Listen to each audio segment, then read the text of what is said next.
반갑습니다. 한국사의 해설의 품격어담 사학도 해품사입니다. 자, 이번 영상에서도 제가 만든 한능검 어플인 하이한국사 어플의 오늘의 문제에 대한 해설을 다루겠습니다. 이번 영상에서는 어플에서 다룬 문제 중에서도 비교적 조선시대 파트가 조금 더 오답률이 높아가지고 그거랑 관련된 문제들이 좀 위주로 포진되었는데, 그래서 조선시대가 약하신 분들은 이번에 다룬 문제가 좀 도움이 많이 되지 않을까 싶습니다. 자, 그럼 해설 시작해보면은, 먼저 22번 밑줄근 전하가 제의한 시기의 사실로 옳은 걸 얘기했는데, 이 문제 같은 경우는 여러분들이 좀 많이 틀리실 것 같다고 느낀 이유가, 이런 팔도 지리기라던가 동문선 이런 키워드 좀 알아야 되는데, 사실 조금 눈치가 있으신 분들은 조선시대 전기의 왕 중에서 뭔가 법, 경국대전, 뭐 지리, 동국여지, 승남, 아니면 뭐 음악, 악학개범 등 특정 분야에 대한 완성을 다루는 그런 서적을 많이 편찬한 시기의 왕이 조선 성종이거든요. 그래서 사실 이 팔도지리라던가 아니면 서거정 등이 주로 활동한 시기는 조선 9대 성종 때예요. 그래서 사실 이 내용 자체가 동국여지 승남을 만들어가는 과정을 다룬 건데, 여러분들 이런 키워드를 알던지 아니면 이 맥락 자체가 파악이 안 됐다면은 이게 지금 어떤 책을 말하는 건지 그런 게 좀 많이 헷갈렸을 것 같아서 이게 틀린 것 같아요. 그래서 여러분들이 약간 좀 꼼수 알려드리면, 지금 번호가 22번이잖아요. 그러면 이때쯤이면 일단 조선시대 전기의 확률이 조금 더 높다 생각하고 찍어요. 그러면 지금 이 중에서 조선시대 전기는 얘밖에 없어요. 여기 보시면 숙종, 정조, 광해군, 영조인데 나머지는 싹 다 후기거든요. 근데 3번만 전기예요. 그래가지고 좀 여러분들이 그런 점을 주목하셔가지고 문제를 푸시면 좀 도움이 되지 않을까 싶습니다. 자, 2번 다음 상황 이후에 있었던 사실. 이 문제는 제가 직접 만든 문제여가지고 좀 크기가 작거든요. 그래서 제가 조금 더 확대를 해보겠습니다.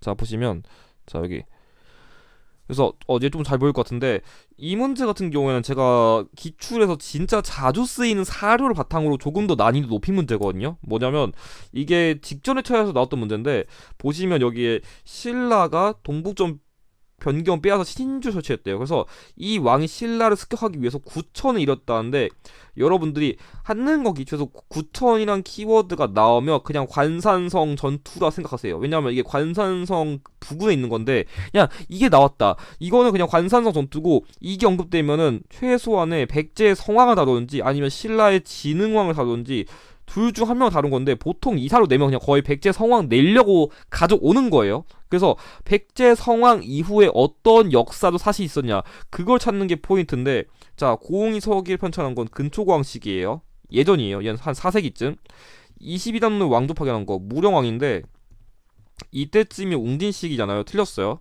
동진으로부터 불교 수용했다, 침류왕이거든요. 근데 침류왕도 이 근초고왕이랑 그게 시기가 많이 차이가 안 나요. 틀렸고요. 백제의 수도가 웅진에 사벽을 겼다. 제가 이거 함정으로 넣은 선지인데, 왜 제가 이걸 직접 문제를 만들 때 함정으로 넣었냐면은, 이 성왕이 거의 즉위한 직후에 웅진의 수도 산비를 바꾼 다음에 신랑 연합해서 한강 유역 사죄했었는데 결국 다시 빼앗긴 거잖아요. 그래서 약간 같은 왕 시기 내에서도 진짜 즉위하자마자 직후에 한 게 있고 좀 나중에 한 게 있을 텐데, 일단 최대한 같은 왕이 한 거면 일단 패스하는 게 좋아요. 정말 나머지 선지가 명확하게 이전이던지 이후 이런 게 아니면은, 이런 선지는 일단은 함정을 걸기 위해 가지고 최대한 가까운 시기에 넣은 거니까 좀 피하는 것을 권장하기 위해서 제가 일부러 좀 함정을 판 거예요. 근데 마지막에 이 익산의 미륵사를 건립한 거는 7세기거든요. 그래가지고 이 전투가 554년인데 이때쯤엔 거의 7세기 근처쯤까지 왔기 때문에 이 무왕이 백제 성왕보다 조금 더 이후이기 때문에 정답은 2번이 되는 겁니다.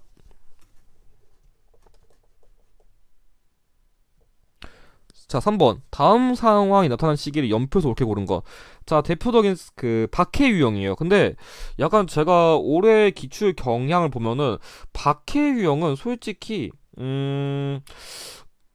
필수 유형을 좀 가져가시면 좋을 것 같아요. 어떤 거냐면, 박해 유형 여러분들이 크게 세 가지를 외우셔야 되거든요. 신해 박해, 신유 박해, 그리고 병인 박해가 있거든요. 자, 신해 박해 같은 경우에는 뭐 윤지충이라는 인물이라든지 권상현이라는 인물이 반드시 언급돼요. 실제 지금 기초에서 여기 윤지충 나왔죠. 근데 신해 박해, 정조, 신휴 박해, 순조, 병인 박해는 고종 때 발생했어요. 그리고 신유 박해는 뭐 이승훈이라던가 그 신민의 이승훈 아니에요. 그리고 정약용, 뭐 정약전 이런 인물들이 언급될 수 있는데 여러분 박해 유형은 약간 좀 어떤 인물들이 희생되는지 그걸 좀 파악하시는 게 좀 중요할 것 같아요. 그래서 이런 식으로 맥락이 나오면 어떤 인물이 희생되는지 그걸 빨리 찾아야 아 이게 어떤 박해가 됐었고 그 박해 시기는 어떤 왕태 발생했었지 그걸 여러분들이 빨리 파악하시면 문제를 쉽게 풀 수 있어요. 왜냐면 이 신의 박해는 정조 시기 발생했었으니까 이 시기 사이에 들어가야 되는 거고 하나만 조금 더 팁을 드리면 신묘 박해 직후에 황사형 백소 사건이 발생했거든요. 그래서 이거 자체를 또 연도 문제로 단독으로 낼 수 있으니까 그런 점까지만 여러분들이 좀 주목하시면 도움이 되실 것 같아요. 자, 4번. 밑줄금 왕이 추진한 정책 옳은 것. 자, 이 문제는 좀 어렵긴 해요. 실제로 이 문제가 나왔을 때 당시 진짜 대표적인 고난도 회차기도 했었고 이 문제가 어렵다고 느낀 이유가 뭐냐면 여러분들 솔직히 사람이 일단 첫 줄부터 있잖아요. 근데 이렇게 대놓고 큰 키워드가 있어요. 근데 여러분들이 뭐가 문제점이냐면은 이걸 일단 헷갈리신 분들은 이 호패법만 보고서 호패법 태종 너무 쉽지 읽어볼까? 자, 이러실 거예요. 근데 잘 읽어보시면 호패법을 최초 시작한 게 아니라 제실시예요. 이 왕은 그러니까 예전엔 호패법이 있었는데 호패법이 다시 시행이 안 되다가 이 왕식에 이르러가지고 그러니까 태종이 시행했어요. 내려다가 시행 안 해요. 그러다 다시 한번 시행했던 시점이니까 이 왕은 태종이 아니라 다른 왕을 찾아야 되는데 그냥 이렇게만 그냥 바로 첫 줄만 읽고 넘어가면은 여러분들이 헷갈리시는 거예요. 그래서 문제는 처음부터 끝까지 읽는 게 중요하신데 그럼 이 문제의 키워드는 뭐냐? 이괄난 얘요 얘. 그니까 첫 주에 이런 거 바로 준다고 달려들지 마시고 일단 끝까지 읽어요. 여러분들 안 잡아가요. 근데 이런 거 실수를 하시는 분들이 문제 못 풀어요. 왜냐면 앞에서 그럴듯한 키워드 주고서 뒤에서 더 중요한 걸 이렇게 핵심 키워드 줄 수 있는데 그걸 여러분들이 안 읽어가지고 낚일 확률이 높거든요. 그래서 문제도 다 읽으시고 선지도 꼼꼼하게 보시는 습관을 좀 여러분들이 기르실 필요가 있을 것 같아요. 아무튼 인조시계의 역사도 사실 다룬 거니까 정답은 양난을 계기로 조금 조세 제도가 좀 망가져가지고 그래도 조금 조세 부담을 완화하기 위해 가지고 시행한 영정법이 정답입니다. 참고로 여러분들이 조금만 더 추가적으로 알아두시면 좋은 게 대동법의 경우에는 광해군 시기에 시행한 법이고 균엽법의 경우에는 영조 때 시행한 거다. 그것만 여러분들이 조금 더 주목하시면 좋을 것 같아요. 자, 마지막 문제. 아래 그림을 그린 인물은 누구인가? 자, 이 문제인데 여러분들이 항상 그림 유형 보면은 제가 이 화가는 정말 주목을 많이 시키거든요. 제가 이 문제를 제가 풀고 나서 제가 깜짝 놀랐던 게 뭐냐면 제가 사실 이 문제를 직접 만든 문제인데 약간 의도했던 게 얘 그림을 그린 화가랑 안견을 정말 많이 헷갈려요. 여러분들 실제 지금 영상 보면서 안견이 전선인지 풀어봤을 수도 있는데 사실 이 그림을 내면은 다른 그림도 아니고 이 금강전도를 내면은 그 안견의 어떤 그림이 헷갈리냐면 몽유도원도랑 정말 많이 헷갈려요.